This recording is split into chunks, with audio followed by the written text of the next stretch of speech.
3-6, 2-6 en las Islas Canarias. Comienza nuestro segundo tiempo.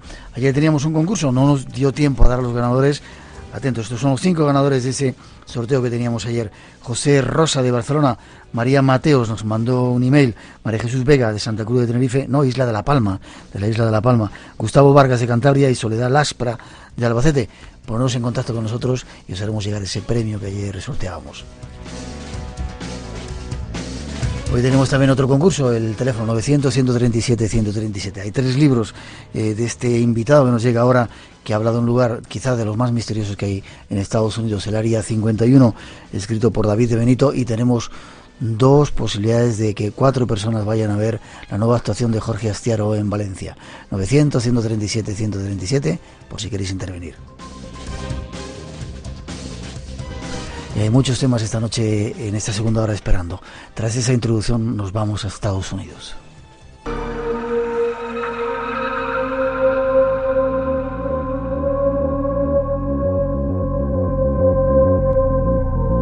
Y para ello nos acompaña nuestro siguiente invitado, David Benito. Buenas noches, David.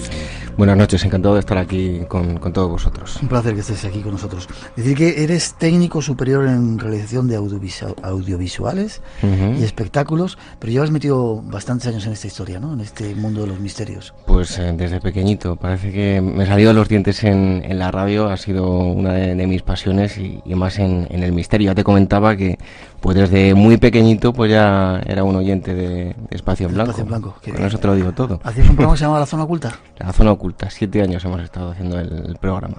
Qué bien, y has escrito un libro ahora, es un tema que a nosotros nos interesa mucho, pero te lo has currado porque has ido allí. Mucha gente escribe últimamente desde casita, con internet, se busca 4 historias y se monta asuntos, ¿no? Tú te has ido a Estados Unidos a ver el Área 51. ¿Dónde está situado ese lugar? ¿Qué es ese lugar? Está en medio de la nada, por así decirlo, está en medio del desierto de Nevada.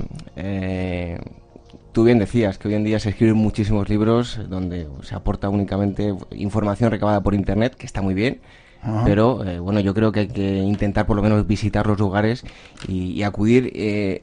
Y si puedes entrevistar a la gente. Exactamente, creo que es ¿verdad? Lo más interesante. Y el paraje que hay en Área 51 es espectacular. Como yo reflejo en el libro, es impresionante observar la nada, porque también se puede observar, o sea, bajarse por unas carreteras que están desérticas, bajarse del coche, Retienes un poquito el micrófono, eso, no hace falta que escuchar y sentir la nada. Creo que es una de las sensaciones más impresionantes que he vivido y en Área 51 o en los aledaños sí que se puede vivir. ¿En qué estado está? ¿En qué lugar está situado? En Nevada. Está en Nevada, unas 3 horas aproximadamente de Las Vegas. Vale, como vamos a tener tiempo, seguramente no será la primera vez ni la última que vengas, o sea, no va a ser la última vez que vengas al programa para seguir hablando del asunto. Te voy a hacer preguntas concretas. Perfecto. Ahí fue donde cayó el ovni de Roswell, está cerca de Roswell, el Área 51.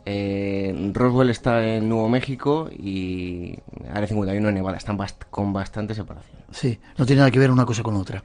La vinculación más clara es la que le dio la película Independence Day, que vinculó el ovni e incluso el alien, el extraterrestre recogido en Roswell, lo vinculó, que lo llevaron a Área 51, pero aparte de esa vinculación, creo que el tema ufológico es lo único que los vincula. Ya, o sea que no tiene nada que ver. En principio no. Vale, ¿qué te encuentras cuando llegas allí al Área 51? Bueno, yo creo que el viaje a Área 51 comienza no al llegar a Rachel, que es el pueblo donde están ubicadas las 2 entradas más importantes, sino que comienza desde Las Vegas. Como te digo, hay que observar todo lo que le rodea, las carreteras inhóspitas. La gente, cuando te encuentras un coche, te saludan, porque es que están tan solitarias, ¿sí? Que cualquiera que te encuentras por delante pues te levanta la mano y te saluda. Y cuando llegas al cruce de la carretera 93 con la 375, que hoy en día se llama oficialmente la carretera extraterrestre, ahí ya empiezas a encontrarte con carteles, con figuritas, con caras de alienígenas, y ahí ya, después de llevar unas cuantas horas de viaje pensando llegaré o no llegaré, existirá, no existirá este lugar, pues ya te vas dando cuenta de que se respira un ambiente diferente, ¿no?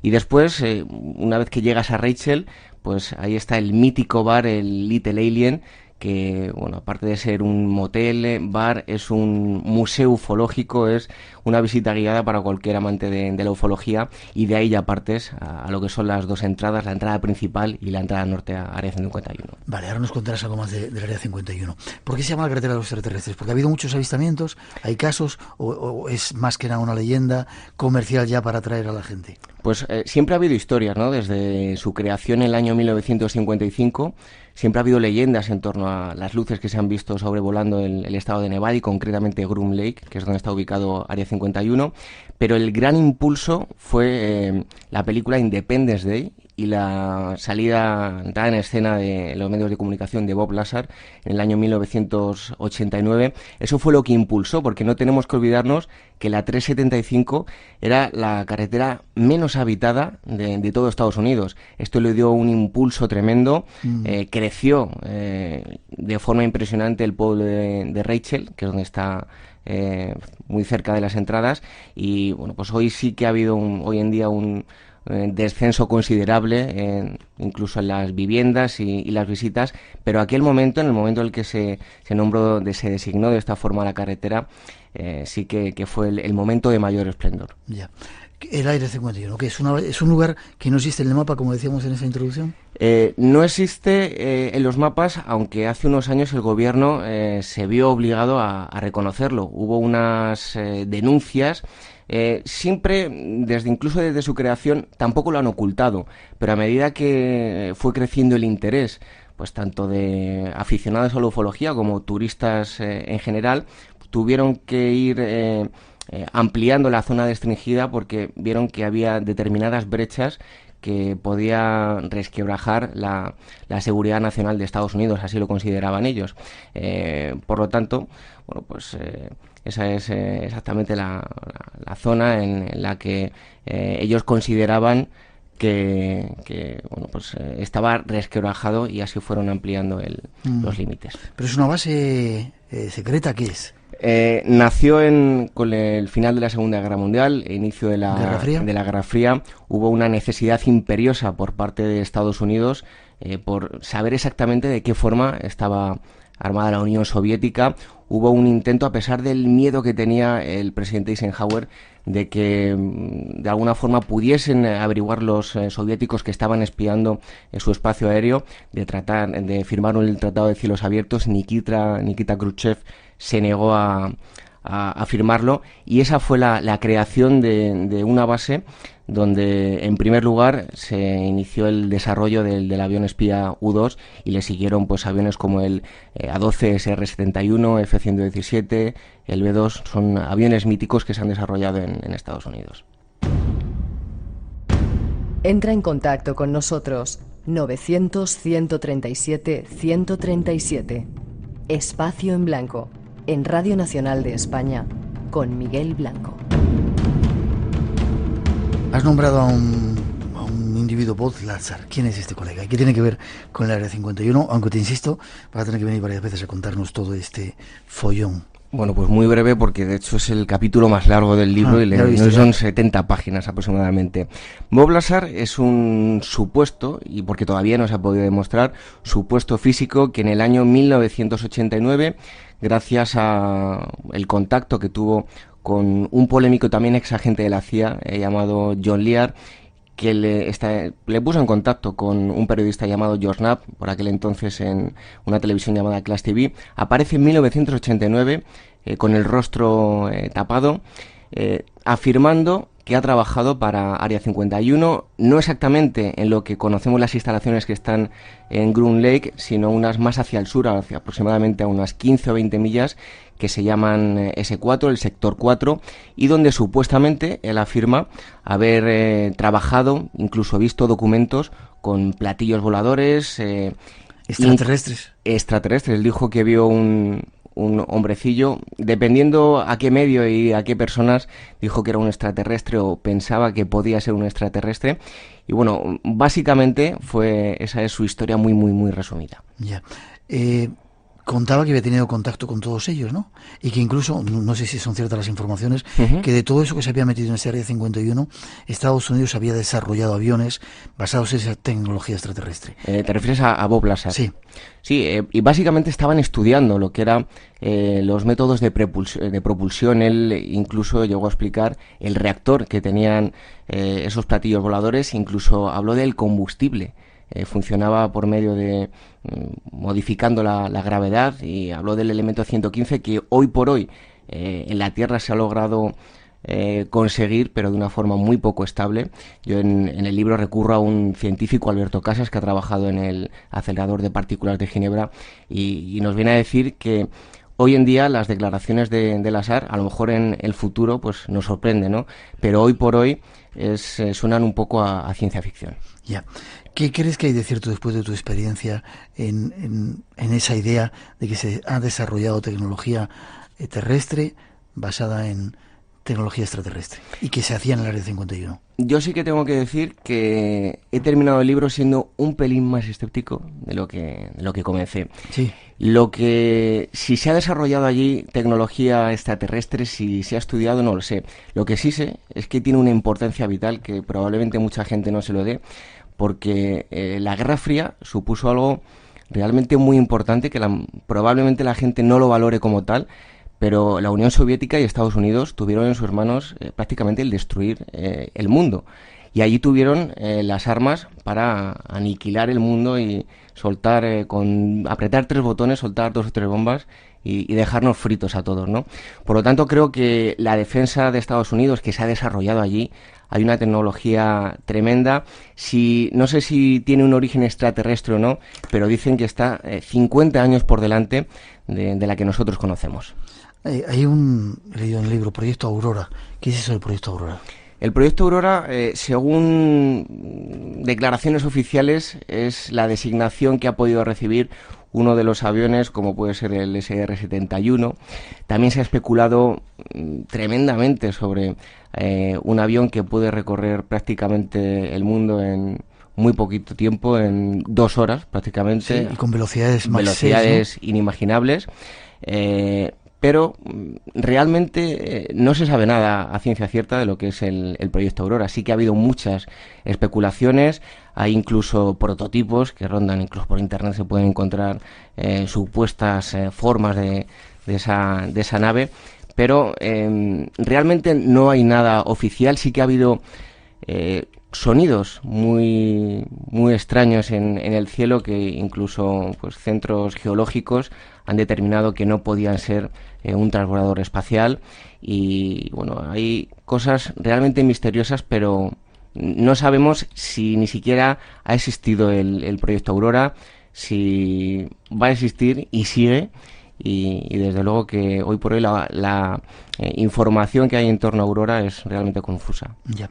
Tú llegas a Área 51, el pueblo, ¿te tratan bien? ¿Es fácil conectar con los testigos, hacer la investigación? Es curioso. ¿Has estado una vez o 2 veces? 2 veces. 2 veces. Es curioso porque llegas allí, el famoso Little Alien, te sientes como en el típico pueblo del oeste, donde eres el forastero y todo el mundo te mira raro cuando entras, ¿no? Sí. Sí. ¿Saben dónde está España cuando les dices que eres de España? Bueno, no todo el mundo, algunos sí, y quieren que les envíes tarjetas de felicitación, porque no hay que olvidarse que es un pueblo perdido de la mano de Dios y les hace ilusión incluso recibir tarjetas de felicitación de España. Normalmente los lugareños no están muy interesados, como ellos llaman, en la actividad que observan en los cielos de Nevada. Pero de vez en cuando sí te encuentras con alguien que, bueno, pues incluso se va contigo. Nosotros tuvimos la oportunidad de ir con un lugareño, nos contó historias en torno al lugar. Le preguntamos si conocía a trabajadores de Área 51 y no quieren hablar. Te cuentan las historias que te puede contar todo el mundo. Eso sí, te dicen que ellos conocen grandes secretos, que por miedo a que no puedan repercutir en todos esos amigos que tienen, que conocen historias realmente increíbles y que estas personas, ellos son como el hombro para descargar todas esas historias que no pueden contar ni a su propia familia. pero sí dicen ser conocedores de grandes secretos. Como insisto, David, que vas a venir al programa, me tienes que dar tiempo a leer el libro, yo no lo he tenido todavía, y vamos a seguir hablando del asunto, pero tu conclusión, ¿crees que ha habido un estrello, se ha estrellado una nave alienígena, ha caído en poder de Estados Unidos, han desarrollado una tecnología o no tiene nada que ver? Pues te voy a hablar de dos formas. En primer lugar, con el corazón. Ajá. Si te hablo con el corazón... Ya ves lo que decía Daniel, hay que resentir. Te diré que ojalá haya caído una nave extraterrestre, ojalá estemos en contacto con ellos y ojalá nuestros hermanos, primos, sobrinos, tíos cósmicos nos visiten y tengamos contacto con ellos. La cabeza me dice que lo que hay en Área 51 es bastante terrícola, pero yo, como me considero una persona de mente abierta, quiero hacer un mix y pensar que probablemente el futuro nos deparará sorpresas. Bastante terrícola, pero donde hay conspiraciones, hay gente a la que le zumban, gente muerta, ¿verdad? Extrañas historias. Tremendo, porque incluso ha habido denuncias, ha habido gente que ha denunciado al Área 51. El mayor, lo que mayor quiere conseguir el gobierno americano es que nadie pueda darle un nombre oficial a esas instalaciones. Ha tenido muchos nombres, Dreamland, Área 51, The Box, el Rancho Paraíso, pero lo que quieren conseguir es que no se le pueda dar un nombre oficial para que no encuentren documentos que le vinculen a esas instalaciones. Incluso en el documento que firmó el memorándum Bill Clinton, eximiendo a Área 51 de toda ley medioambiental, lo nombraba como las instalaciones ubicadas cerca del lago Groom. No le daba ningún nombre, porque ese es el punto clave para poder llevar a cabo denuncias y que trasciendan. Por algo será.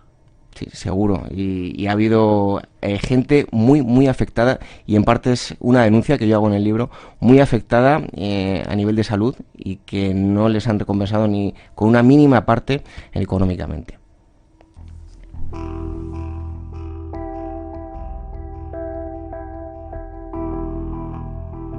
David, danos tiempo para leer el libro, precisamente lo que sorteamos esta noche, esos 3 ejemplares de Área 51, y te emplazo para que vengas al programa, ¿vale? Perfecto. Forma de conectar contigo, si los oyentes quieren, ¿tienes una página web?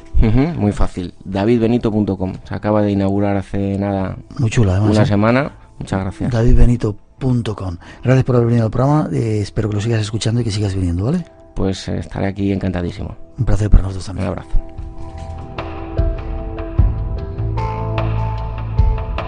Preparamos enseguida nuestro siguiente tema. Vamos a conectar con Argentina. Miguel Pedrero viene, pero antes Emilio Fiel con alguna de sus crónicas. 3 y 26, 2 y 26 en las Islas Canarias, 900, 137, 137.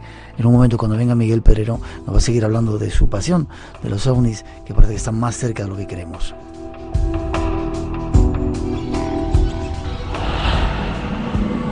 Te invitamos a entrar en un mundo único. Espacio en Blanco. Mucho más de lo que puedas imaginar. En Radio Nacional de España, con Miguel Blanco.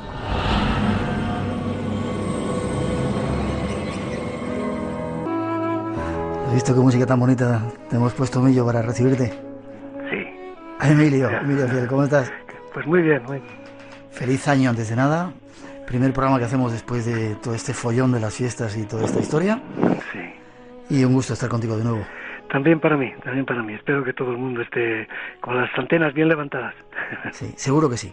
Está teniendo mucha, no sé si controversia lo que vamos contando a lo largo del programa, pero vamos a tratar de articular un poco toda una historia en estas crónicas que estamos haciendo contigo desde hace unas cuantas semanas.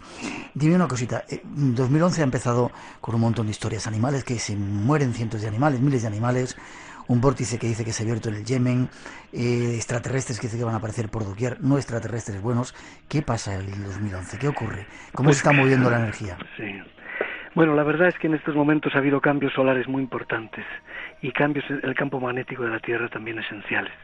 Entonces, no es un tema de pájaros y de peces solo, es que las esponjas, los caracoles, las estrellas de mar, los cangrejos, en realidad ha habido millones de aves y peces muertos en el mundo entero. Hay 24 lugares distintos del mundo donde se han contado desde 1 de enero, se han contado cientos de muertes, casi siempre de una sola especie, o bien no solo muertes, sino apariciones de sapos rodeando una ciudad, en Colombia, por ejemplo, y cosas semejantes, ¿no? Es decir, hay vórtices de la Tierra, como en este de los sapos, en que en un área de unos 10 kilómetros se juntaron millones de sapos, pues que hay áreas internas, chakras de la Tierra que están despertando también, y es que el 2012 está ya aquí. Era una entrada, era un aviso, era una bandera, pero una bandera con efectos, con efectos. Curioso. Vórtices hablas, el vórtice del Yemen, no sé si, no hemos todavía dado ningún comentario acerca de esto, no sé lo que tú piensas, allí en esa reunión, en esa zona pesquera donde teóricamente se han reunido para ayudar a los pescadores de todo el mundo de esos supuestos piratas, dicen que se ha abierto un vórtice porque pueden penetrar fuerzas oscuras. ¿Qué piensas tú? Bueno, esas zonas, la del Yemen, la de Irak, las de Kuwait, han sido siempre zonas de puertas estelares donde los seres de oscuridad han pasado durante milenios de una dimensión a otra, y ahora simplemente pues retoman su papel, están en una situación en que ven que van perdiendo espacio e intentan movilizar todos sus instrumentos, todas sus fuerzas. La negatividad, la violencia, todo lo que signifique la tiranía, todo lo que signifique el desprecio del ser humano, hoy en día tienen que salir a la superficie con fuerza porque ya no pueden soportar la frecuencia que está teniendo aquí, que estamos teniendo en la Tierra. Y esa es la situación, que de alguna forma ya, aunque ellos quisieran esconder esas energías, esas frecuencias, acaban apareciendo, acaban manifestándose. Y quien va allí encuentra esa violencia, esa agitación que se está produciendo en el entorno. La conciencia humana multiplica los efectos de los chakras de la Tierra, los efectos positivos o negativos. La conciencia humana es la clave de todo el cambio. Y creo que tanto en Irak y Kuwait, que era lo que se estaba jugando detrás del petróleo, detrás del agua, detrás de todo, pasa lo mismo y muy cercano a Yemen. También allí había una puerta de entrada de este tipo, lo mismo que en Palestina, en la zona de Jerusalén. Y lo que se está jugando es eso, el dominar las puertas de paso, los agujeros de gusano de contacto, ¿no?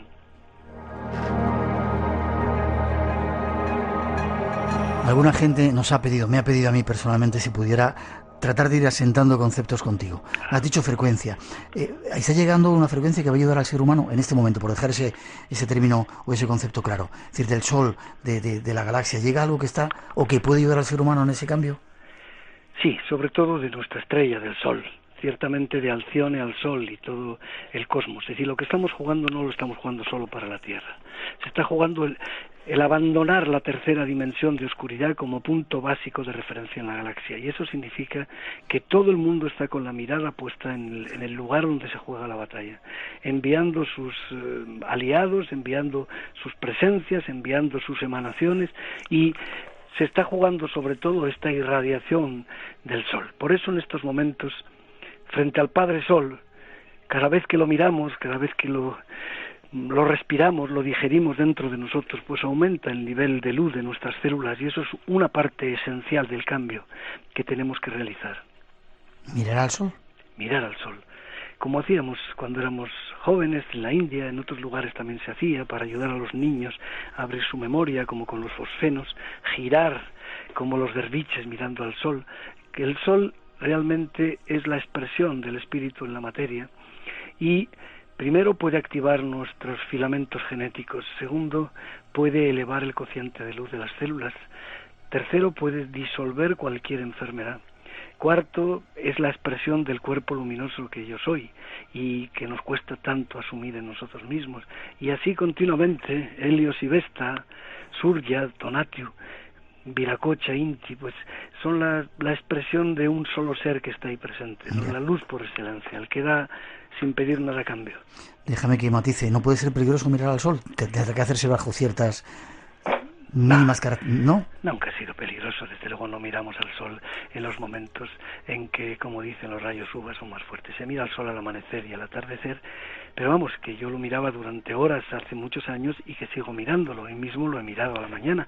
He estado meditando poco antes de las 7, hemos estado, y a las 8:20, nos hemos puesto a mirar al Sol y hemos estado como 40 minutos, pero bueno, solemos estar un poquito más, no hay mucho tiempo disponible y hay que limitarse a lo que hay. No, el sol es siempre una ayuda, en su exceso cualquier ayuda puede ser problemática, pero nunca ha hecho daño a la vista, al revés, recupera alteraciones visuales y todo lo demás. Solo que hay que verlo, pues eso, en la primera hora y media de salida y en la última hora de entrada. Tenerlo en cuenta. Seguimos apuntando conceptos. Quizá el último, conciencia humana. Has dicho que la conciencia humana es la que puede un poco revolver esa frecuencia que está llegando, es la que hace que todo eso se multiplique. Sí, ella es el disparador esencial. Estamos en estos momentos en la psicosfera del planeta, lo que cuenta es la conciencia. Básicamente, por encima de todo. Es decir, esto es incluso a nivel de la enfermedad. Mantener la conciencia positiva eleva el poder de nuestro sistema inmunológico, que es la clave de cualquier enfermedad. Es decir, hoy en día que se está planteando claramente que las bacterias pueden desaparecer en horas con el biomagnetismo, con la terapia celular, con no solo eso, sino que puede ser el cáncer un hongo, un producto de las cándidas, como se habla en la curación del bicarbonato de sodio. Pues cualquiera de estas cosas implica lo mismo, que la conciencia, por encima de todo, tiene que mantener en un estado positivo el sistema inmunológico. Ninguna enfermedad podría entrar en nosotros. Pues de la misma forma en la Tierra, todos juntos formamos el cerebro terrestre, y allí donde mantenemos la conciencia del amor, de la sanación, de que la tierra ya está sanada, ¿no? Dar gracias por la bellísima tierra que disponemos, el bellísimo cuerpo y que está a nuestra disposición. Allí donde damos gracias, allí donde mantenemos elevado el cociente el umbral ese de nuestra positividad, de nuestra alegría, de nuestras ganas de vivir, nunca pueden entrar las enfermedades. Emilio Fiel está publicando cada cierto tiempo una serie, no sé, manifiestos, cartas, no sé cómo llamarlos. ¿Dónde los pueden encontrar nuestros oyentes, Emilio? Crónicas. Pues mira, Crónicas. acabo de poner en marcha el blog de Millo, simplemente así todo seguido, el blogdemillo.com. Y ahí se encuentran. El blogdemillo.com. Vale. Y ahí mismo están las crónicas de Chris Gaya y están bastantes cosas, porque vamos a centralizar ahí las preguntas y las respuestas también que puedan hacer cada uno de los aquí oyentes, pero lectores en su caso. Y de alguna forma también las crónicas van a ir haciéndose públicas en ese blog de Millo. Vale, el blog de Millo. En algunas de ellas, que iremos tratándolo poco a poco, hablabas del Partido Blanco, de la Nueva Tierra, hablabas del silencio amoroso. Me ha encantado el silencio amoroso. Practicar el silencio era una de las cosas que decías como algo práctico hace poco tiempo en el programa. Quiero insistir en ello, para que quizá concluir, hacer un punto y seguido en estas crónicas que estamos dando, ¿te parece? Sí, cómo no. Pues bueno, en principio es que la nueva masculinidad, sobre todo, es decir, a los hombres, la nueva masculinidad creativa, la nueva masculinidad sensible, está descendiendo desde hace un par de años sobre la Tierra, y es hora ya de entender que hay muchos hombres que están abriendo su corazón y sintiéndose pues muy alterados, hipersensibles ante emociones que no han aprendido a administrar a nivel de género durante muchas generaciones y durante mucho tiempo. Y ahora esas mismas personas pues se abren a una forma de convivir que tiene que implicar, por un lado, el poder del vientre y por otro lado la apertura del pecho. Pero todo eso no podría ser efectivo si nosotros no creamos un silencio de unidad. Cuando uno se centra no en el aliento, como en las viejas meditaciones, como las viejas tradiciones del sufismo, del yoga, del tantra, del budismo, sino en la vibración que desciende desde la estrella del alma, como medio metro por encima de la cabeza, ese chakra que implica de alguna forma el descenso supramental, el descenso de la luz tibia y dorada sobre nosotros.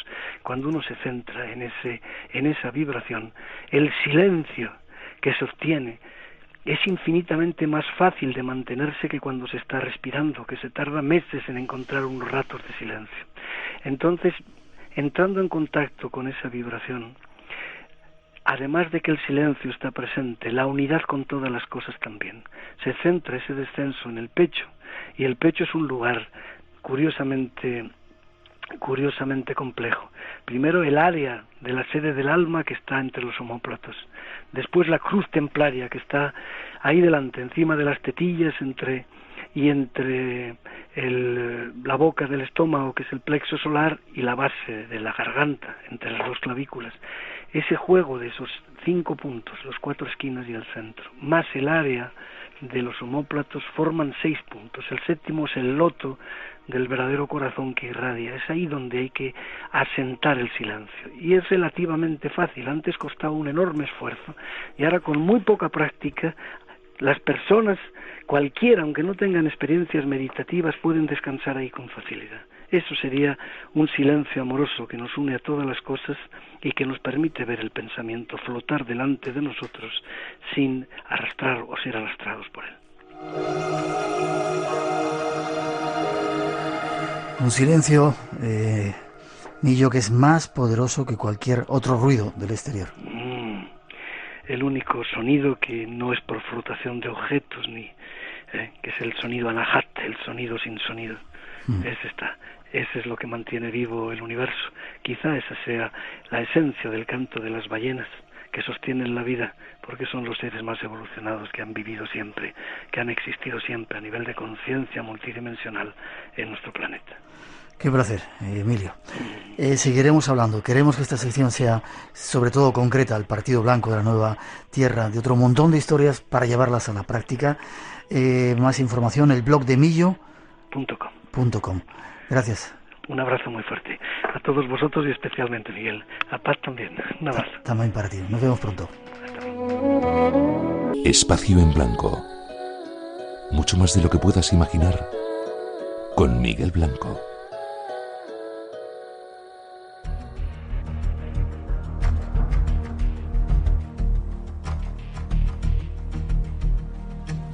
Esta sintonía nos abre las puertas del mundo, no sé cómo llamarlo, de Miguel Pedrero. Buenas noches, don Miguel. Muy buenas. Mundo misterioso, enigmático, porque te gustan los ovnis un montón, ¿eh? Un montón, sí.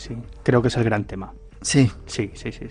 Bueno, aparte de esos programas especiales que hemos hecho y que vamos a seguir haciendo, cantidad de descargas que tuvimos con ese programa de la Ouija, preparados para los nuevos especiales que estamos a punto de lanzar en esta nueva temporada. ¿De qué hablamos hoy? Muchas informaciones acerca de ovnis. Yo contaba en algunas otras secciones que hago, la Royal Society de Gran Bretaña nos metía miedo como... Cuéntanos. Bueno, no deja de ser una curiosidad, ¿no? Pero es interesante que una organización como la Royal Society británica, pues una de sus revistas, una de las revistas que edita de temas filosóficos, pues ha dedicado un monográfico al tema del posible contacto extraterrestre, y ha tenido una gran repercusión en infinidad de medios de comunicación. Muchas agencias de prensa lo han rebotado a diferentes medios, ¿no? Bueno, en realidad lo que vienen a decir ese grupo de expertos, ese grupo de científicos que han hecho este monográfico, es que debemos temer ese contacto extraterrestre en caso de producirse, porque dicen que evidentemente, o que al menos existen muchísimas posibilidades de que esos seres extraterrestres se hubiesen desarrollado también por patrones darwinistas, como nosotros, ¿no? Por lo tanto, la conclusión que llegan es que, serían seres... no muy cariñosos, ¿no? No muy cariñosos, con unas tendencias muy similares a los de los seres humanos. En Román Paladino, que serían como nosotros, o sea, una panda de malnacidos, pero con mayores armas, ¿no? Con armas mucho más tecnológicas, ¿no? Y por otro lado, también abogan por la creación de una comisión en el marco de la ONU, de expertos, de científicos, que preparen ese contacto extraterrestre, y sobre todo llaman la atención en que es necesario crear un grupo, una serie de personas que sean o fuesen los representantes del mundo, los interlocutores del mundo ante esos posibles extraterrestres, ¿no? Y por lo tanto llaman la atención o aluden a que esta gente tendría que tener toda la legitimidad política, ¿no? Ya, es curioso que últimamente se están alzando muchas voces con este supuesto contacto, y que además no son demasiado cariñosos, como te digo. O sea que igual nos quieren decir algo.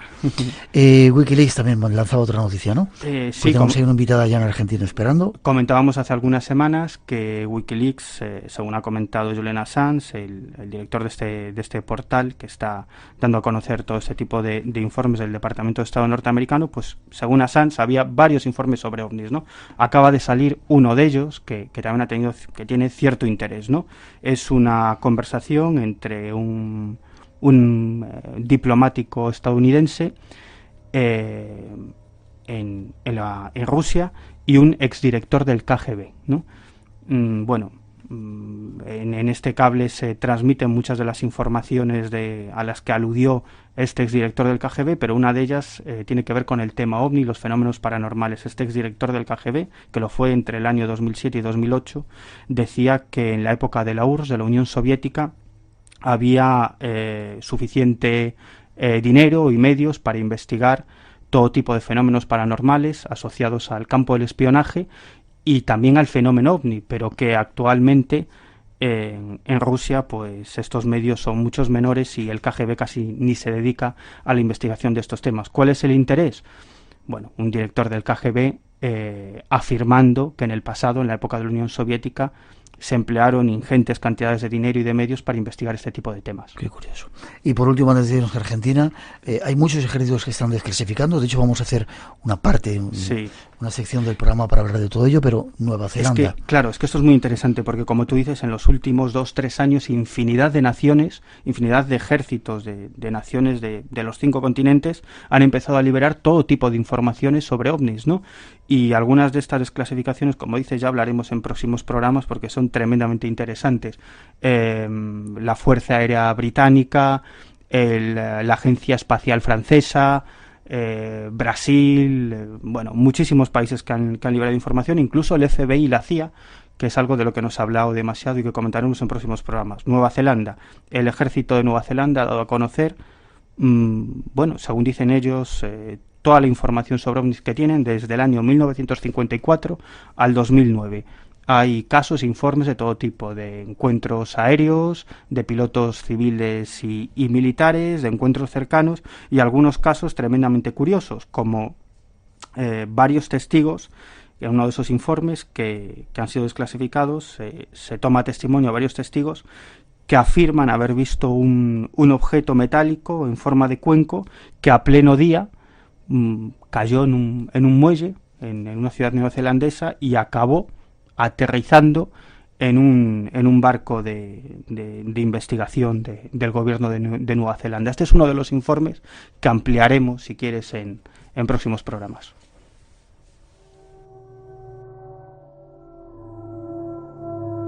Qué curioso. Tenemos una invitada en Argentina. ¿Nos la presentas y la saludamos?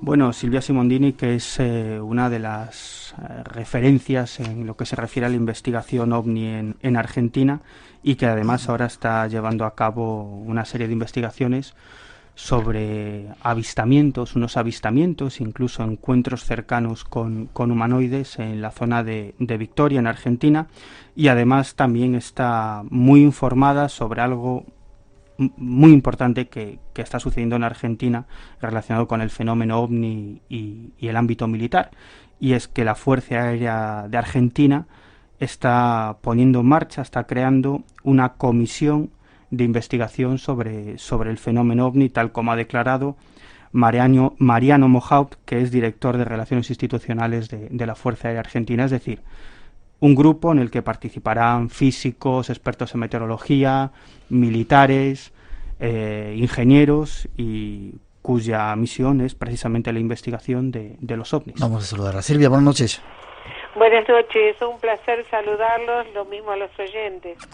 Para nosotros es un placer que estés ahí. ¿Qué está pasando Muchas gracias. ¿Qué está pasando en Argentina, Silvia? Hay muchos avistamientos últimamente, se está animando mucho. Sí, Argentina, en la localidad donde yo me encuentro, Victoria, que es en la provincia de Entre Ríos, está, para que tengan una idea, a casi 300 kilómetros de la capital de Buenos Aires, y es una pequeña ciudad en donde está rodeada de 7 colinas, igual que Roma, y rodeada de ríos, por supuesto. Es una localidad que toda la vida ha tenido este fenómeno presente, dado que tenemos testimonios de personas de muy avanzada edad que cuando eran pequeños esto ya se encontraba, y acá, en Argentina empezó a llamarse la luz mala porque no sabían cómo encauzar lo que veían, ¿no? ¿La luz mala la llamaban?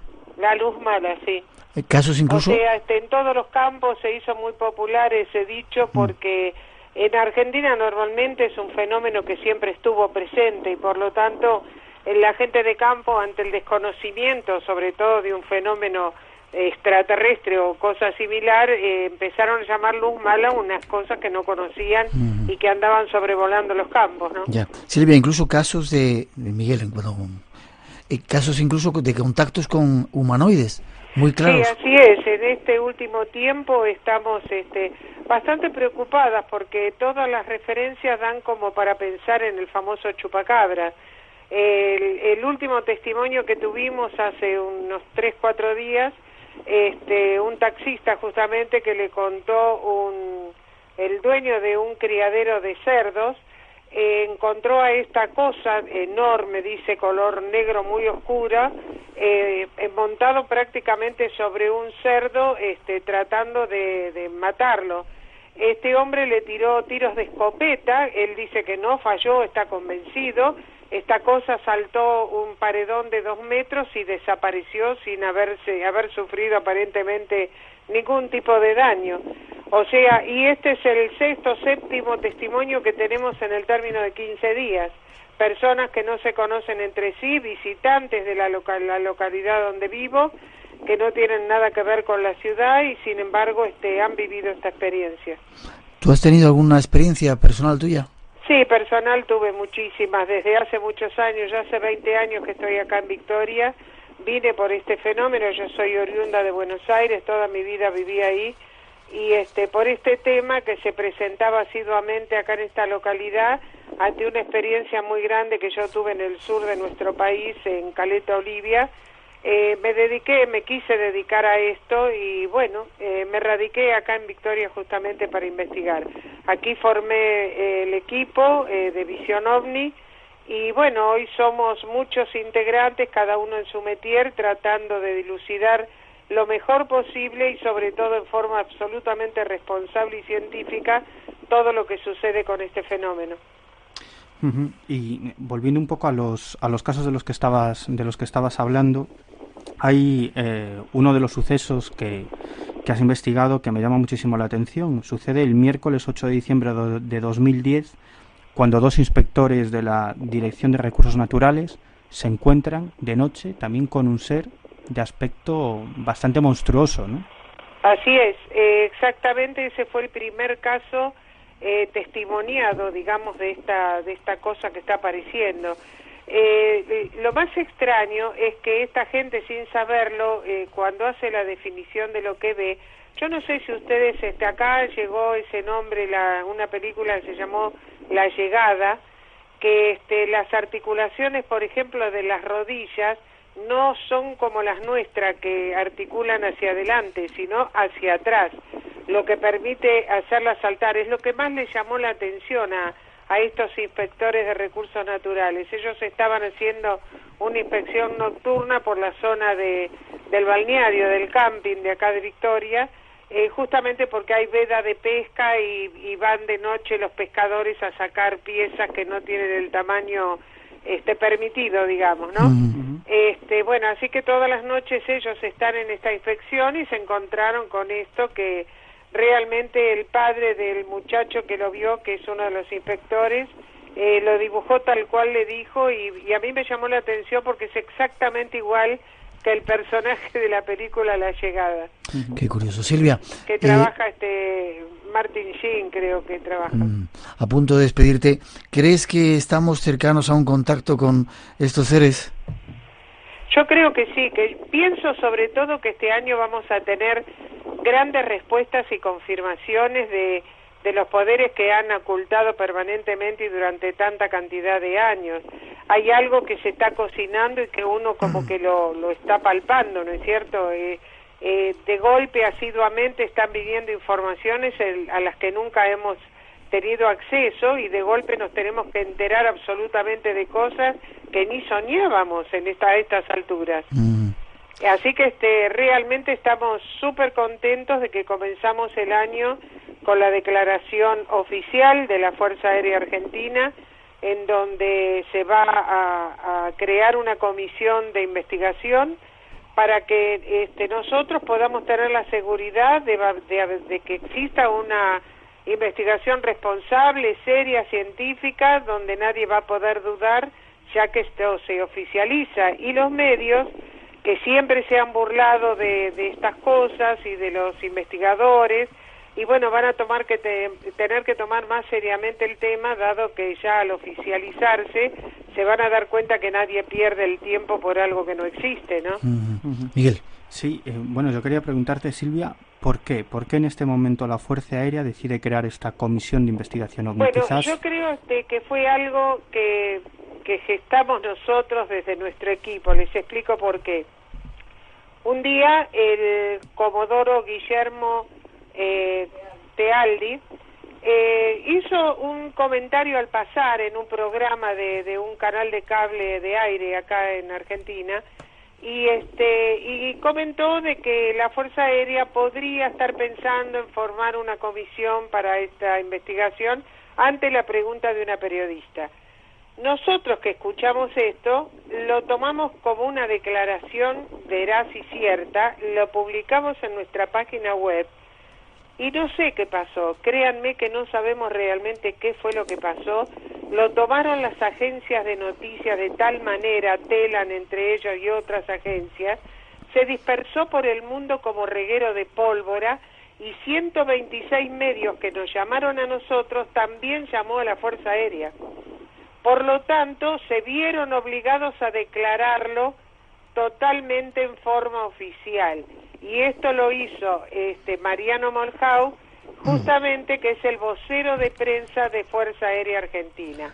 A cargo va a estar Guillermo Tealdi, va a presidir esta comisión, justamente con los científicos que habéis nombrado hace un ratito, con astrónomos, meteorólogos, bueno, con la ciencia en sí en general.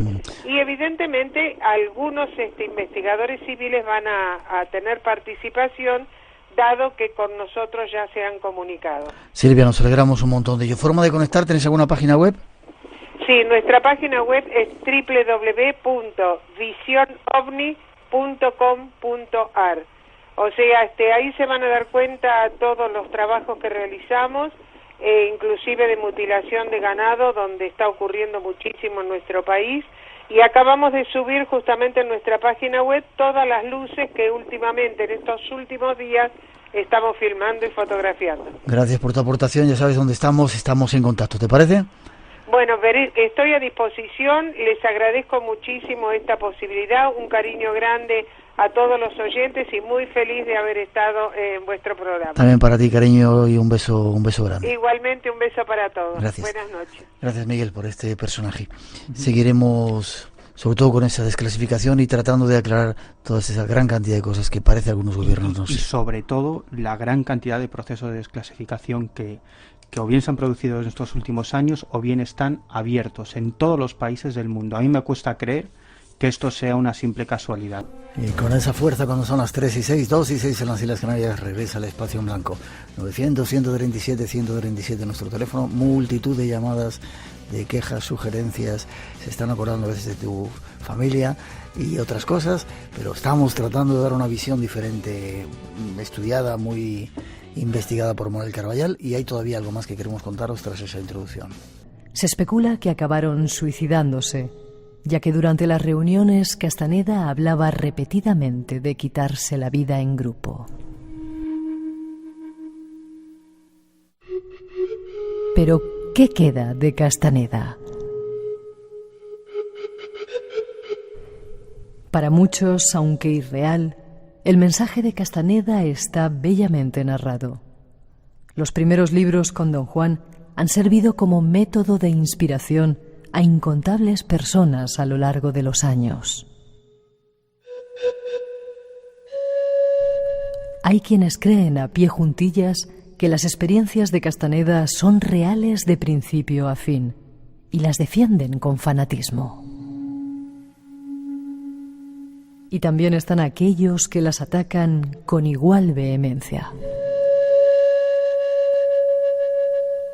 Envueltos en controversias, los libros se siguen vendiendo y la tensegridad continúa a pesar de la desaparición de sus líderes.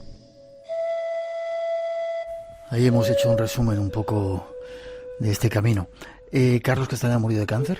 ¿Lo enterraron? ¿Sabes dónde lo enterraron? ¿O lo quemaron? Lo quemaron en un crematorio del norte de Los Ángeles, muy chiquitito, a escondidas, para que nadie se enterase, porque la mayoría de sus seguidores más cercanos, él en Los Ángeles, en torno a Claire Green, que es la última empresa que él fundó. Él antes había fundado Hermeneutic Unlimited, que era la que gestionaba sus ganancias, sus derechos editoriales y demás, ¿no? Y donde estaban como socias. Aquí tengo los estatutos de fundación firmados por las mismas brujas y por otras que son muy importantes también.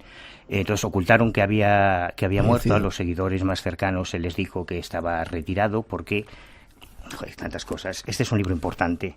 Filming Castaneda. Filming Castaneda es la obra de Gaby Gauter y su marido, que durante los últimos meses de vida, durante el último año de vida, estuvieron siguiendo a Castaneda sin que lo supiese y grabando horas y horas de vídeo, porque habían tenido una mala experiencia con él. Normalmente para entrar en el círculo de Castaneda tenían que romperse los matrimonios, las mujeres pasaban a un estatus y los varones a otro diferente, y ellos, que no le creyeron, comenzaron a seguirle, a tomarle fotos, y todos los últimos meses de Castaneda están documentados gráficamente en este libro, con cientos de fotografías en las que se ve qué es lo que ocurrió, ¿no? Yeah. Luego hay un tema muy cachondo, que es el de que los seguidores decían, no, es que el tema está en que tenía un hermano gemelo.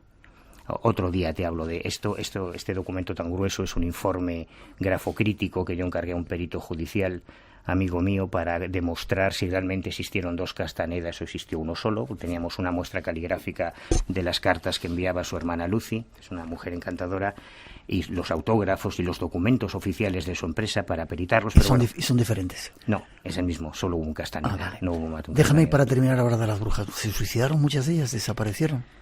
Sí, pero eso también, como todo, hay que contextualizarlo, ¿no? Cuando tú entrabas en el círculo de Castaneda tenías que hacer algo terrible, que era romper relaciones con todos tus amigos y toda tu familia. Algo que él decía, don Juan dijo, que tiene que hacerse así. Yo lo hice, es verdad que él lo hizo. Él rompió relaciones. Su padre murió roto de dolor pensando que su hijo se había muerto en Estados Unidos, sin saber nada de él, porque dejó de escribirles justo antes de hacerse famoso, poco antes de hacerse famoso. La hermana todavía conserva unas 20 cartas más o menos de aquella época, que son las que han valido, dos de ellas, para esta pericia. Pero no sabía nada hasta que en el año 73 aparecen los reporteros de la revista Time en Cajamarca, le enseñan la foto y este era su hermano. Y dice, sí, fíjese que su padre acaba de morir roto de dolor pensando que su hijo se murió en Estados Unidos porque no tenía noticias, ¿no? Pues vengo a decirle que es un escritor multimillonario y que había dejado una mujer y una hija en Perú, a las que no volvió a ver. A la mujer nunca y a la hija hasta mucho después. No me quiero enrollar. Las brujas. Las brujas aparecen de la nada en los años 80, a mediados de los 80. Cuando te pones a investigar, yo estuve persiguiendo, fue una locura, al hermano pequeño de Florinda Donner por toda Venezuela, porque ellos nacieron en Alemania, pero los padres se compraron una casa en la colonia Tovar, que está a unos 100 y pico kilómetros de Caracas. Y estuve preguntando en el ayuntamiento, en los hoteles, al final en una asociación cultural, me dijeron, sí, hay un Ulrich tal, pero justo ahora está en Suiza. Bueno, fui al colegio, estuve preguntando en el colegio de Caracas donde estudiaron. Es claro que al final consigo llegar al último familiar vivo de Florinda Donner. Florinda era la tercera de 4 hermanos, era sietemesina, era muy menudita, por eso la llamaba el colibrí. Castaneda se refería a ella como el colibrí. Y ella estudió idiomas, se casó con un millonario y por aburrimiento, no como dice ella, por un mandato brujo, por aburrimiento se matriculó en UCLA para estudiar antropología, porque el marido estaba siempre de viaje y ella se metió a antropología. Y allí conoce a Castaneda y conoce a Taisa, que fueron las primeras. Y se hace una de las brujas. ¿Y acabaron suicidándose? Es la pregunta que te he hecho. Claro, cuando muere Castaneda, tú piensas que, salvo Florinda, y es una historia tremenda, lo de su madre, es que no da tiempo. Hacemos otro programa hablando de ellas, no te preocupes. Resúmeme si se suicidan o no se suicidan. Sí, se suicidan. Se suicidan, vale. Se suicidan 4. Porque cuando Castaneda muere, el 27 de abril de 1988, ese mismo día desaparecen varias de ellas, ¿no? Y no se vuelve a saber nada de ellas hasta hoy. Amalia Márquez, que no hemos hablado de ella, mi querida Kay Lundag, Florinda Donner y esta chica, una de las historias más terribles, la exploradora azul, una de las más jovencitas, Patricia Parlin, oficialmente hija adoptiva de Castaneda, supuestamente materializada desde otra dimensión. Aquí tengo su parte de nacimiento y toda su historia real. No era un ser inorgánico, sino que era una chica que conoció a través de su marido, una historia muy dramática. Todas desaparecen, pero poco tiempo después se encuentra un cadáver en el desierto. Se encuentra su coche, primero se encuentra su coche y un tiempo después se encuentra un cadáver. Pero en aquella época, estamos hablando del año 98, el ADN no estaba tan avanzado como ahora. Tardaron 3 o 4 años en identificar el cuerpo como el de la exploradora azul, Patricia Liparty. Tenemos casi que terminar. Dime en 30 segundos quién se queda con el dinero de Carlos Castaneda, quién es su... La más inteligente de todas, Carol Tix. ¿Se ha quedado con el dinero de él? Carol Tix se quedó como beneficiaria. Los derechos de las obras. Todo. Aquí tengo el testamento, el último, porque hay varios testamentos. Dependiendo de la relación, de lo bien que se portasen las chicas, aparecían o desaparecían de la versión del testamento, ¿no? Hoy, un día te tengo que contar la historia de la gorda, que es brutal, terrible. Y como beneficiarias, últimas beneficiarias, están Carol Tix y otras de las chacmolas, que aparecen en los vídeos de Tensigridad, y Nuri Múnez, y bueno, personajes muy concretos. Pero al morir Castaneda, como sabían que había una fortuna ahí, el hijo de Margaret Runian, que es un hijo por encargo, por cierto, porque Castaneda se había hecho una vasectomía, entonces le pidió a un amigo que dejase embarazada a su mujer porque quería tener un hijo. Él se presenta como legítimo beneficiario de la herencia de Castaneda y hay un juicio. Esta es la razón por la que, aunque Castaneda muere en abril, hasta unos meses después no se publica la noticia de su muerte. Se llevó en secreto porque todos querían su parte del pastel. Pero gracias a ese juicio tuvimos acceso a montones de documentos sobre la historia. Vale, déjame que te pregunte una última pregunta. ¿No será que Castaneda ha descubierto tantas cosas increíbles para tanta gente en el mundo que había que machacarle, había que decir que todo es mentira, que el lado oscuro dice, señor, este es un mentiroso? ¿No será eso? Y yo creo que se han dicho muchas tonterías sobre Castaneda porque ha habido muchos críticos en el mundo académico que decían que él se lo había inventado todo, y no se lo inventó todo. Castaneda sabía muchísimo de brujería desde siempre, desde mucho antes de llegar a Estados Unidos. Ya en los primeros años en Estados Unidos conoció a 2 chamanes, a 2 indios nativos, ya había conocido el peyote, pero está todo tan documentado, claro, no hay tiempo. Mira quién viene a decirnos que... Ay. En un momento de morar bastante bajo. El guerrero del desierto con nuestros queridos Barón Rojo y Serpa. Dicen que nos vayamos. Hacemos un punto y seguido, ¿te parece? Yo tengo rollo y material para otras 2 o 3 horas más. Yo quiero conseguir el libro. ¿Elojocrítico.com o dónde tengo que ir? Bueno, si pones el título en internet te lleva, está en la página del Ojo Crítico, que es elojocrítico.info. Y luego está en eBay, en toda colección, en Vivo, en un montón de sitios. Con ponerlo en Google. Hay un blog, eso sí te lo digo, que se llama como el libro La vida secreta de Carlos Castaneda, blogspot.com, que ahí hay un montón de documentos de las entrevistas que yo he subido, de vídeos, de las grabaciones de su voz, y todo eso se puede acceder. Vale, lo miraremos. El Ojo Crítico es el trabajo, la revista que edita Manuel Carabal desde hace un montón de años, no el programa que tenemos aquí en Radio Nacional. Gracias, nos quedaremos con la parte bonita, las enseñanzas que, como quizá ocurría, como dijimos la otra vez con Lobs and Rampas, nos han hecho a muchos soñar, volar, ensoñar, convertirnos en colibrís y otra serie de cosas. Gracias, Manuel, por el trabajo, te sigo viendo. Un placer. Y ahí está Caña con Barón Rojo.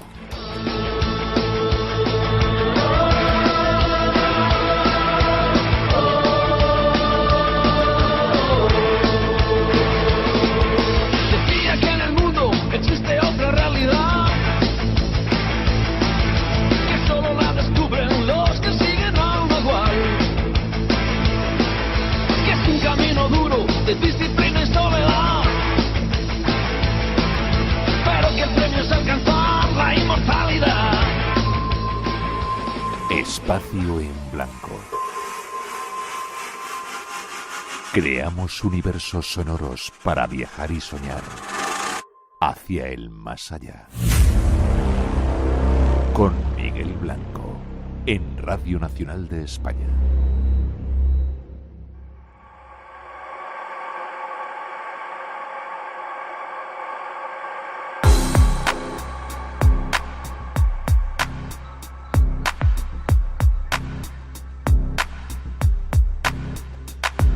Pues decíamos que esta nueva temporada del Espacio en Blanco iba a ser muy viajera. Hablábamos el otro día de que íbamos a estar en Mieres. Dentro de poquito la segunda cita del Espacio en Blanco nos lleva hasta Albacete, a un clásico ya, un nuevo congreso de vida después de la vida. Vamos a hablar con su responsable, Rafa Campillo. Buenas noches, Rafa. ¿Qué tal? Buenas noches, Miguel. ¿Cómo estás? Pues mira, terminando ya por aquí de organizar el congreso de este año, el número 11º, y bueno, pues todo a punto de empezar, casi. Eso te iba a decir, ultimando los detalles, el 11º congreso de vida después de la vida. Exactamente. 11 años. Ya van 11 años en Albacete, 3 en Medellín, sería el número 14 en realidad. Sí, increíble. Cantidad de gente ha pasado, venidos de multitud de lugares. Es el congreso más importante que se realiza en toda España. 1000 personas asistiendo ahí en Albacete, llegadas, como digo, de los 4 rincones. Y aquí vuelve otra nueva edición, días 27 y 28 de octubre, ese día en el que se cambia la hora y entramos en el horario de invierno, pero para traer mucha luz, ¿verdad, Rafa? Sí, pues vamos a ver si es el último año que cambiamos la hora o no, por lo que está a la vista la posibilidad de que ya no se cambien más, sí. Pero en cualquier caso, pues lo que vamos a intentar es de nuevo reunir a los mejores ponentes que nos van a hablar del tema de espiritualidad, de vida después de la vida, y bueno, pues si quieres que relate un poco, te los describo un poquitín en los que van a participar. Déjame que ponga un poquito de música para que tomen nota nuestros oyentes de esa nueva cita del Espacio en Blanco, 27 y 28 de octubre en Albacete, un nuevo congreso de vida después de la vida, 14 años ya. Con personajes importantes, especialistas venidos de diferentes partes del mundo. Sé de que vienen de Venezuela y algunos otros lugares. Dinos las personas que van a estar, Rafa. Pues mira, precisamente de Venezuela viene Yona Espúdua, que es una persona conocida en este congreso, ha venido en varias ocasiones. Viene Virginia Blanes, María José Cabanillas, Ramiro Calle, que estaba yo varios años detrás de traerlo al congreso, Aldo Linares, el componente del grupo ETA, Miquel Lizarralde, Elina Ortega y un actor de Estados Unidos que tuvo una experiencia cercana a la muerte y que tiene un montón de seguidores en las redes, se llama Nathan Wheeler. O sea, que estos son los ponentes que van a participar. Y luego, pues también dentro del Congreso hay una serie de actuaciones musicales. Este año incorporamos poesía, por ejemplo, va a estar con nosotros César Brandon, que es un poeta que se hizo muy conocido a raíz de un concurso de televisión que ganó hace unos meses. Una revolución, creo, este personaje. Tuve unas ganas de conocerle, César Brandon. Increíble lo que hizo con su poesía y bueno, ha causado mucha expectación. Hay mucha gente que está muy interesada en volverlo a ver aquí en Albacete y bueno, va a ser sorpresa porque las poesías que va a recitar son exclusivas escritas para este congreso. ¿Y música? Y música, tenemos a Ravid Goldsmith, que es un músico que toca el hand-drum, es una especie de tambor con sonidos armónicos muy bonitos. No voy a decir más porque sobre todo eso es en parte sorpresa. Y luego también está una amiga de Espacio en Blanco, Isabel, con su grupo Quiña de música celta, que bueno, que nos ha prometido que nos va a sacar a todos de los asientos y no nos va a dejar descansar un momento a lo largo del concierto que van a dar. 11 años ya en Albacete, vida después de la vida, un congreso solidario, el más importante que se hace en España. El año pasado se recogieron una cantidad de dinero que entregamos a Mensajeros de la Paz, al Padre Ángel, para hacer unos pozos en Benín, si no tengo, ¿verdad? Recuerdo mal. Sí, es en la comunidad de Chachegou, en Benín. Y bueno, pues la verdad es que...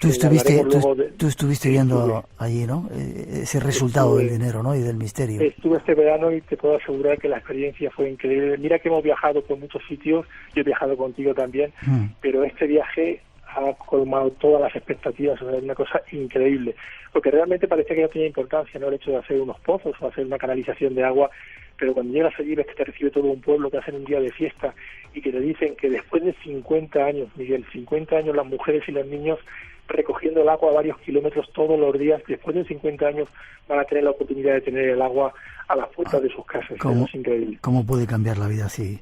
¿Cómo puede cambiar? Gracias a ti, gracias a los asistentes a ese congreso de vida después de la vida, a ese dinero que se recoge. En un momentito... todavía hay plazas, daos prisa, no quedan muchas porque... No quedan muchas. Ponemos un poquito de música y damos una página web de contacto para que vayáis a ese congreso y luego para que participéis o estéis con nosotros si queréis, entrada gratuita a ver el Espacio en Blanco que iremos a hacer allí de nuevo. ¿Forma de contacto, forma de reservar tu plaza, Rafa?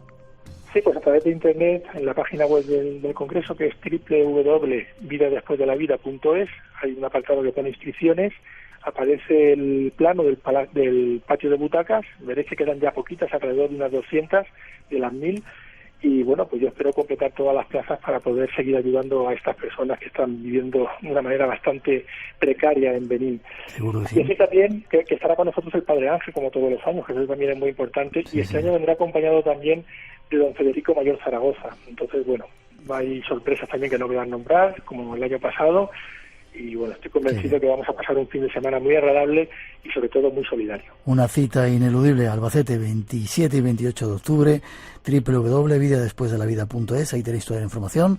Un abrazo, Rafa, te veo prontito y seguimos en contacto. Un abrazo, muchísimas gracias, Miguel. Un fuerte abrazo, hasta luego. Siempre a ti, hasta prontito.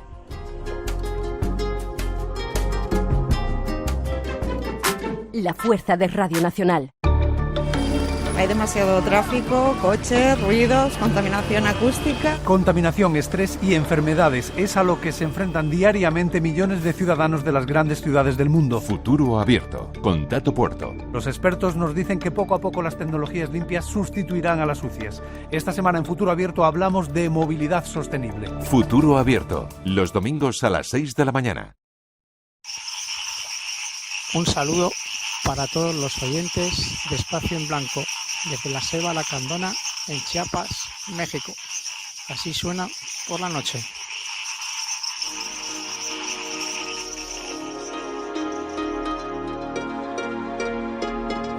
Uno de los muchos sitios desde donde se nos escucha, veíais el sonido de la selva, 13 y 26, 12 y 26 en las Islas Canarias. A lo mejor anduvo por ahí también Carlos Castaneda. Cambiamos de tema y nos vamos a los cielos. Nuestro compañero Iván Castro nos trae también datos muy curiosos sobre el Área 51. Ahí tú nos vas a contar de qué va ese asunto.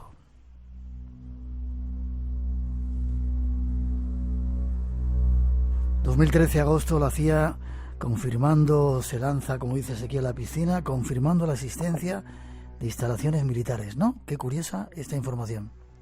Pues sí, la verdad es que la CIA en agosto del 2003 confirmó lo que era un secreto a voces hasta este momento. Todo el mundo sabe, incluido nosotros, sobre todo de manos del gran maestro Javier Sierra, que también nos ha hablado en alguna ocasión del Área 51, pues esas famosas y ya no tan secretas instalaciones militares en suelo americano, en el desierto de Nevada, a orillas del lago Groom, y hasta ahora era una base 100% secreta, entre comillas, pero a partir del 2013 la CIA desclasificó cierta información y en cierta manera pues confirmó la existencia de estas instalaciones. Vale, hablemos un poquito antes de que me hables de esa aerolínea misteriosa del Área 51. No ha habido nunca imágenes, no ha habido informaciones, no hay ningún dato esclarecedor o que confirme la existencia, a pesar de, bueno, este dato que nos ha dado la CIA en 2013. Hasta entonces no había nada de nada, ¿no? No había absolutamente nada. El Área 51 era una instalación militar o un conjunto de instalaciones dentro de una sola, con diversas pistas de aterrizaje, hasta 7 pistas de aterrizaje ha llegado a tener el Área 51. No existía ninguna imagen en un solo mapa. Los satélites del gobierno, por supuesto, maquillaban esas fotografías cuando pasaban por la zona, y a partir de ese agosto del 2013, gracias a una desclasificación que es liderada por un funcionario que se llama Jeff Richardson, y es desclasificado toda esta documentación por parte del Archivo Nacional de Seguridad de la Universidad George Washington de los Estados Unidos, empezamos a conocer un montón de detalles. Los primeros y los principales, que ya nació allá por el año 1950 por orden nada más y nada menos que del presidente Eisenhower.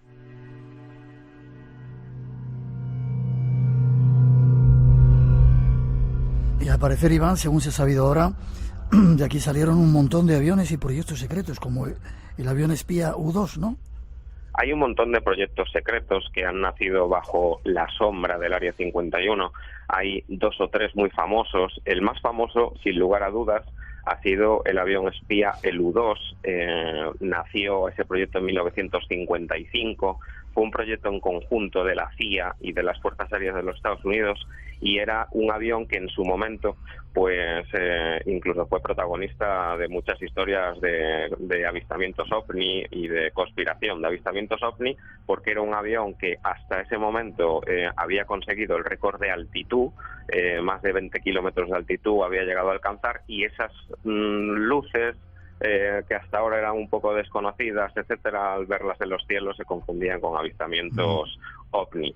Era un avión espía dedicado exclusivamente para vigilar al enemigo. ¿Quién era el enemigo? Pues la antigua Unión de Repúblicas Socialistas Soviéticas, y el cometido de este avión era sobrevolar sus cielos y espiar a los rusos. Y le llamaban Dragon Lady, qué curioso, ¿eh? Era conocido como el Dragon Lady, así se bautizó. Curiosamente, además, como este avión operaba para las Fuerzas Aéreas de los Estados Unidos, para la Armada Americana, para la CIA, incluso los pilotos que iban a volar este avión y eran militares, debían de abandonar su vida militar para no tener conflicto político a la hora de volar un avión civil y poderse subir a las cabinas del U-2. Qué curioso. Se habla también de que muchos de esos desarrollos que se hicieron en el Área 51 se basaron en tecnología extraterrestre de ese famoso ovni de Roswell, que al parecer fue a parar allí. Hay muchos proyectos que se pudieron haber basado sobre todo en tecnología extraterrestre. De allí sale uno de los aviones, por no decir el avión más veloz que hasta ahora el hombre ha visto y ha conocido. Era el Black Bear, el pájaro negro, era el SR-71, era un avión militar que fue el más rápido en la historia del hombre. Hasta ahora ningún avión ha alcanzado su velocidad. Era capaz de cubrir incluso Nueva York, Londres en 1 hora y 50 y pico minutos, y fue el proyecto, digamos, que más ambicioso que salió del Área 51. Otro proyecto muy interesante fue ese avión invisible, muy rectangular, que se llamó el F-117, y lo vimos por primera vez en su bautismo de guerra en la guerra de los Balcanes, en Europa. Curiosamente, en esa guerra dejó de ser bastante invisible porque fue derribado por el enemigo.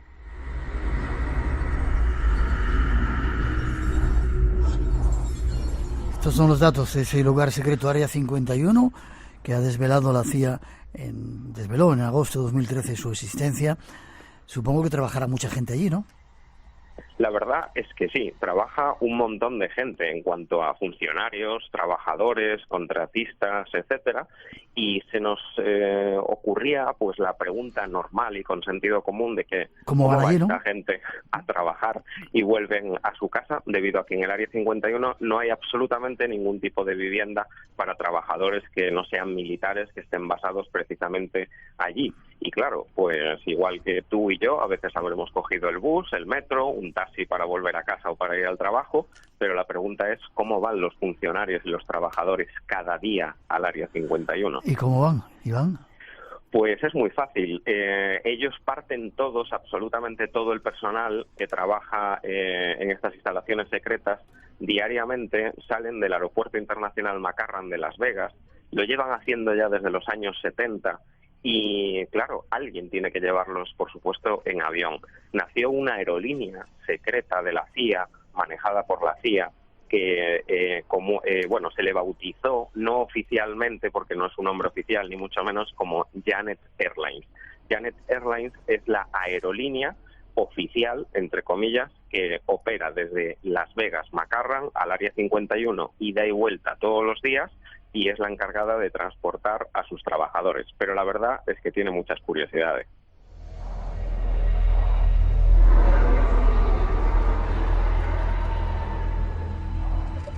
O sea, ya esto no es un rumor, es una realidad, una aerolínea expresamente creada para llevar trabajadores al Área 51 por la CIA, ¿verdad?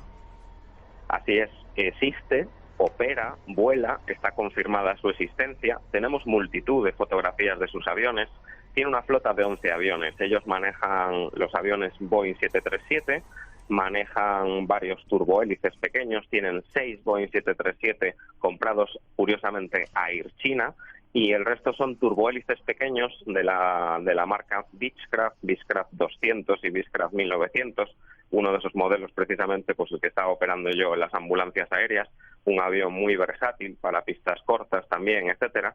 Y bueno, es cierto que es una aerolínea que cubre una ruta que sale de A y acaba en B. Lo curioso es cuando sales de A y B, donde aterrizas es el Área 51, ¿no? Eso lo convierte en algo un tanto especial. Pero nos encontrábamos una noticia este verano muy curiosa, y es que, como todas las aerolíneas en este momento, necesitan pilotos, y estaban buscando pilotos de 737 Next Generation con al menos 3.000 horas de vuelo en el tipo. ¿Y no te apuntas?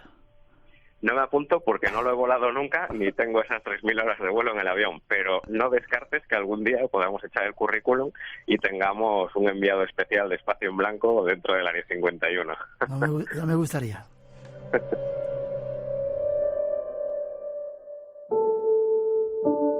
El nombre Janet, bueno, hay diferentes personas que están tratando de buscarle un sentido. Red aérea conjunta para el transporte de empleados, tan solo otra terminal inexistente, y lo curioso es que todos los días se juntan más de 1.500 personas en esa terminal, una terminal exclusivamente para ellos, en Las Vegas. Así es, efectivamente. Tiene una terminal exclusiva en el aeropuerto McCarran de Las Vegas. Nadie puede entrar allí que no sea un contratista, trabajador, científico, etcétera, que no tenga un permiso de máxima seguridad y de máximo nivel. Aproximadamente unas 1.500 personas acuden a diario a trabajar al Área 51 y vuelven en el día, y pues a bordo de esos aviones 737 y de esas Beechcraft turbohélices, etcétera, pues realizan esa ruta. Es curioso que los pilotos y los auxiliares de vuelo que trabajan en esa aerolínea pues tienen un entrenamiento bastante especial y de máxima seguridad y de máximo secreto. Es decir, no puede trabajar cualquiera ahí, ni mucho menos. Necesita un código de máxima seguridad que no le otorgan a todo el mundo, aunque muchos nos hubiéramos inscrito a la oferta de trabajo. Y bueno, tienen unas condiciones de trabajo un tanto especiales. Una de las máximas curiosidades es que opera con el prefijo de vuelo triple W, www, y a estas letras lo siguen un número de vuelo de 3 dígitos. Pero es curioso que la OACI, que es la Organización Civil de Aviación Internacional, la madre de la aviación, tiene de manera oficial bloqueado ese código. Es decir, ninguna aerolínea consta que use ese código de 3 letras, www. Curioso. ¿El avión es de color blanco y tiene una raya roja? Los aviones son de color blanco, tienen una raya roja que atraviesan el fuselaje desde el morro hacia la cola, pero con esta librea, digamos que solamente va pintado la flota de Boeing 737. Los turbohélices pequeños son de color blanco, con una serie de rayas azules también a lo largo del fuselaje, y se pueden ver sobre todo estacionados en el aeropuerto de Las Vegas en esa pequeña terminal. Se dice que el dueño de o el responsable de esta aerolínea es el contratista AECOM. AECOM es un contratista militar que trabaja exclusivamente para las fuerzas aéreas de los Estados Unidos y sería el encargado de operar esta línea aérea secreta, que ya no es tan secreta. Hay un portavoz de la Fuerza Aérea de los Estados Unidos, Benjamin Newell, que aseguró que no se puede confirmar ni desmentir todos estos datos. Él afirma que nada que tenga que ver con el Área 51 puede ni afirmarse, ni confirmarse, ni desmentirse. Puede existir incluso aerolíneas pues de similares características que podrían trabajar para el gobierno de los Estados Unidos, pero es cierto que no lo admiten bajo ninguna circunstancia. Janet Airlines cubría otra línea aérea principal, que era desde McCarran, Las Vegas, hacia el campo de pruebas de Tonopah. El campo de pruebas de Tonopah está casi anexo al Área 51 o muy próximo también en Nevada, y era pues unas instalaciones donde principalmente se hacían pues diversos experimentos. Otro vuelo con nuestro comandante Iván Castro por el Área 51 y algunos de los secretos de esa aerolínea que parece ser que se encarga de llevar a los trabajadores. Iván, gracias. ¿Forma de contacto contigo? Pues este verano estrené mi página web, así que espero que la visitéis y os suscribáis todos, www.ivancastropalacios.com, muy sencilla la dirección, y luego pues por la forma de siempre, en el Twitter, @IvánCP25, y en el Facebook, Iván Castro Palacios, Misterios Aéreos. De esas 3 formas me podéis encontrar siempre. Iremos a ver esa página. Buen vuelo, comandante, que sigamos conectados y viajando juntos. Muchas gracias, Miguel, y hasta el próximo vuelo del misterio. Fuerte abrazo, nos vemos prontito. Un abrazo.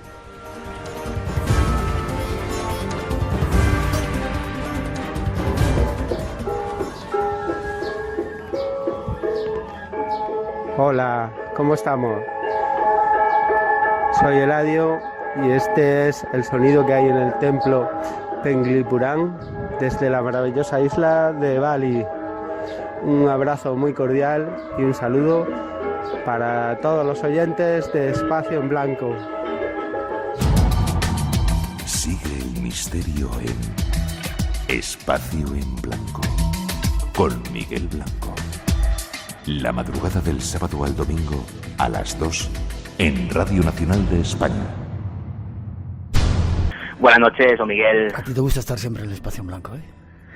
Bueno, a ver, evidentemente, Espacio en Blanco yo considero que en parte es mi programa, ¿no? Y bueno, la verdad es que hay una serie de acontecimientos que han tenido lugar en los últimos días. Mañana, bueno, dentro de unas horas, ya prácticamente en unas horas, sale publicado pues una información que creo que es importante y consideraba que, bueno, que mi querido Espacio en Blanco debía saber algo al respecto. Vale. Bueno, pues antes que otros. Yo me alegro que nos des esta noticia, esta primicia. Resulta que se estaba investigando, hay un caso paradigmático en el mundo del misterio que es el caso Vallecas. Un caso que seguimos desde el principio, pues Manuel Caraballar, que está aquí hoy con nosotros. Yo tuve la oportunidad de estar allí con algunos compañeros de televisión y bueno, se planteaba como el caso, no sé si de poltergeist más extraño, unos niños jugando a la ouija, de repente sale una especie de humo y una de las niñas acaba falleciendo. Fuimos a ver a la familia, todo el mundo estaba acongojado con lo que estaba ocurriendo ahí, pero parece que tú tienes datos nuevos. Efectivamente, bueno, pues lo que has dicho es correcto, ¿no? Además, fíjate, esta noche parece que se cumplen ciertas cosas, ¿no? Manuel Caraballar por allí, que fue la persona que consiguió el famoso informe, que no era informe, sino un parte de incidencias policial, y a raíz de lo cual se convierte para muchos en el que es el expediente X español, y lo ha dicho muy bien, el caso poltergeist más famoso, y luego encima, a raíz de la película Verónica, ya ni te cuento, de la historia de España. Pues así es, muy resumidamente, digamos que pude entrevistar hace muy poquitos días. Espera, vamos. Era una familia padre y madre, ¿y cuántos hijos eran? Sí, bueno, pues con Estefanía aún viva eran 6 y a raíz del fallecimiento de la adolescente, pues eran 5, ¿no? Vale. Bueno, siguen siendo 5, lógicamente, ¿no? Vivían en una casa en Vallecas así bastante modesta. Estuvimos viendo la casa llena de crucifijos que se habían movido. La policía contaba que puertas de armario se movían. Una fotografía se había quemado dentro del marco. Cosas extrañas estaban pasando ahí. Sí, así es. Eso digamos que es la versión oficial y que hay, como decíamos, un parte de incidencia policial que recoge ese tipo de hechos, ¿no? Lo que aparece publicado dentro de unas horas en Crónicas, que es el suplemento dominical del diario El Mundo, es precisamente, bueno, pues una versión muy diferente de los hechos. 2 de sus hermanos hablan por primera vez, ellos consideran que su verdad de la historia, con datos bastante definitivos, en los que, entre otras muchas cuestiones, se desmienten muchas informaciones que han salido o que han salido en los últimos años o en las últimas décadas sobre pues lo que pasó en el fallecimiento de Estefanía, sobre su presunta afición a la ouija, que no la tal, y otras tantas cosas que ya adelantamos en su día en Espacio en Blanco. Y también pues se cuenta y dan detalles sobre cómo ciertos fenómenos que sucedieron en aquella casa de Vallecas y a los que se les dio la vitola de inexplicables, algunos en presencia de la policía, pues no solamente no fueron tales, sino que lo produjeron algunos de ellos. No solo esto, sino también, bueno, pues se habla de que fueron inducidos por algunos autodenominados parapsicólogos que pasaron por allí y otros personajes, y también en ocasiones por la madre de los mismos, ¿no?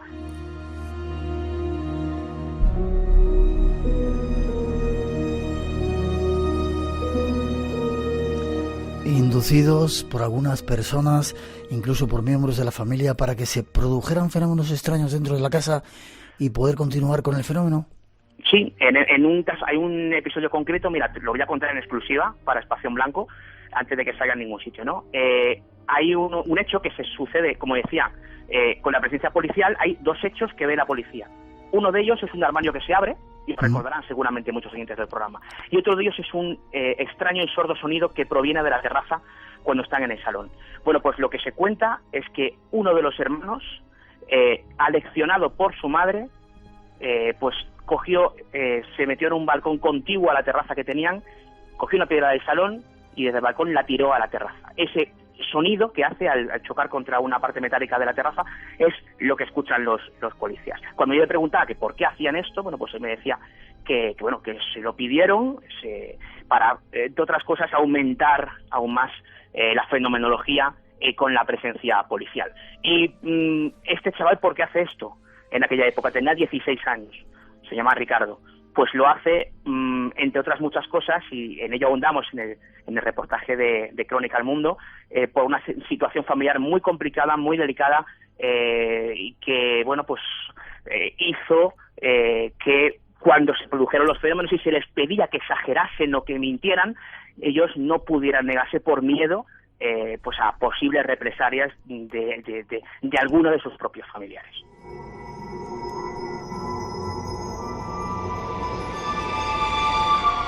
Algún tipo de fenómeno forzado, quizá por influencias de la familia o de parapsicólogos, pero eso no quiere decir que en esa casa ocurriera de principio algo extraño, ¿no?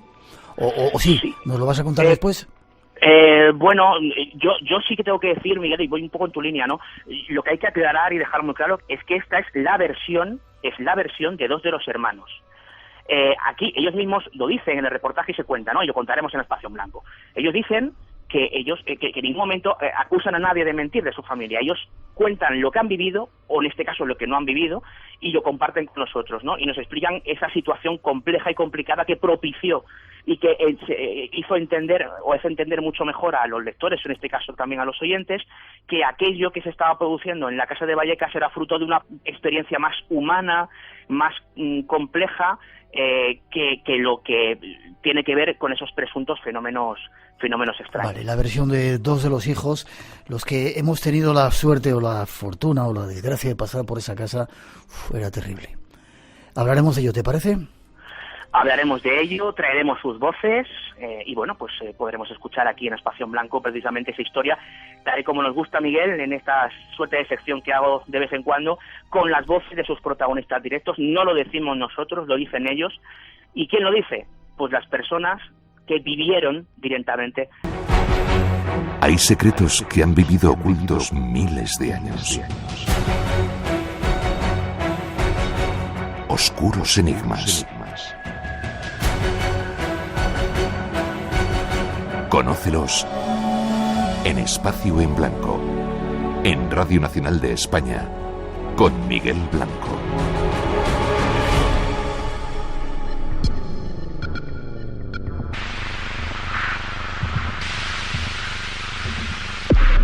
Ahí estaba ese avance de ese misterio de la casa, del caso de Vallecas. Y aprovechando que tenemos Samuel Góngora García. Buenas noches, don Samuel. Buenas noches. ¿Cómo estás? Bien. Es uno de los oyentes que ha venido a vernos. Tenemos unos cuantos de Valencia, unos cuantos de Almería, y tú vives en Madrid. Sí. Oyente del Espacio en Blanco, ¿desde hace cuánto tiempo? Pues al menos 6, 7 años. ¿Nos escuchas en el podcast? Siempre. ¿Te pareces a Góngora? ¿Eres familia suya? Se supone que sí, porque por el apellido debería. ¿Y dónde trabajas? En el complejo de la Agencia Espacial Europea, aquí en Madrid. Complejo de la Agencia Espacial Europea. En Villafranca del Castillo. ¿Y tu trabajo es vigilar el cielo o los cielos o para qué? ¿O por qué? Bueno, realmente el trabajo que yo hago allí es crear un software, un sistema que se encargue de encontrar objetos solares del sistema solar en imágenes de un futuro telescopio. El objetivo principal y la meta que he intentado alcanzar con el software, y más o menos está ya hecha, es tener un sistema lo suficientemente fiable para que en un plazo corto de tiempo se puedan detectar pues posibles amenazas contra la Tierra. ¿Qué estudiaste? Ingeniería industrial, pero después empecé con un máster. Tiene cara de muy listo, ¿verdad? Bueno, realmente no creo que sea para tanto. ¿Y tú crees que estamos, como alguna gente dice, amenazados por algún objeto que puede provocar aquí un poquito de daño en el planeta? Yo creo que realmente es una amenaza que siempre existe. Sí. Pero el gran problema de esta amenaza es que faltan medios para poder tener todo muy controlado. ¿No lo detectáis a tiempo? Hay veces que no, pero es algo que no es por la gente que trabaja en ellos, sino porque falta gente. Ya. En algún sitio leí que caen millones de toneladas al cabo del año en la Tierra, de Sí. esos objetos que vienen del espacio, ¿sí? Claro. Y no nos Sí. damos cuenta ni... Sí, pero son objetos tan pequeños que realmente no son significativos. Son la lluvia de estrellas que realmente se ven, y son cosas que se ven, y son objetos que vienen del espacio. Ya. Y desde tu punto de vista, ya para terminar, ¿crees que corremos peligro? Creo que es una posibilidad que siempre existe, pero que no es interesante, quiero decir, tenerla en mente, porque si no, no podría vivir. No podríamos vivir. Sí. Gracias por escucharnos. Gracias. Antes me ha dicho otra cosa que no acaba de... Ya, pero intento dar un poco. Vale. Rosa, buenas noches. Hola, buenas No has noches. escuchado lo que decía, ha dicho que no... Nada, pero no nos gusta crear alarma, ¿verdad? Vale, no, estamos tranquilos aquí, ¿no? Claro. Valencianos. Y además aquí rodeados de botellas espirituosas. Que ha dejado Manuel que nos ha Caraballal. traído Manuel. Sí. ¿Qué tal las redes sociales? Tranquilas, quizá porque están escuchando cuando hay un tema... Muy interesadas por el tema. Era la segunda parte, nos habían pedido muchos oyentes que continuáramos con el tema de Carlos Castaneda, se habían quedado muchas cosas en el aire de la investigación de Manuel, y la verdad es que lo han seguido con muchísimo interés, sí. Se nos han quedado también muchas cosas en el tintero de seguir contando, igual hacemos, no sé si una tercera parte para conocer algo más de las brujas, etcétera, pero si no, ahí está el libro que Manuel ha hecho un excelente trabajo y ahí tenéis todos los datos.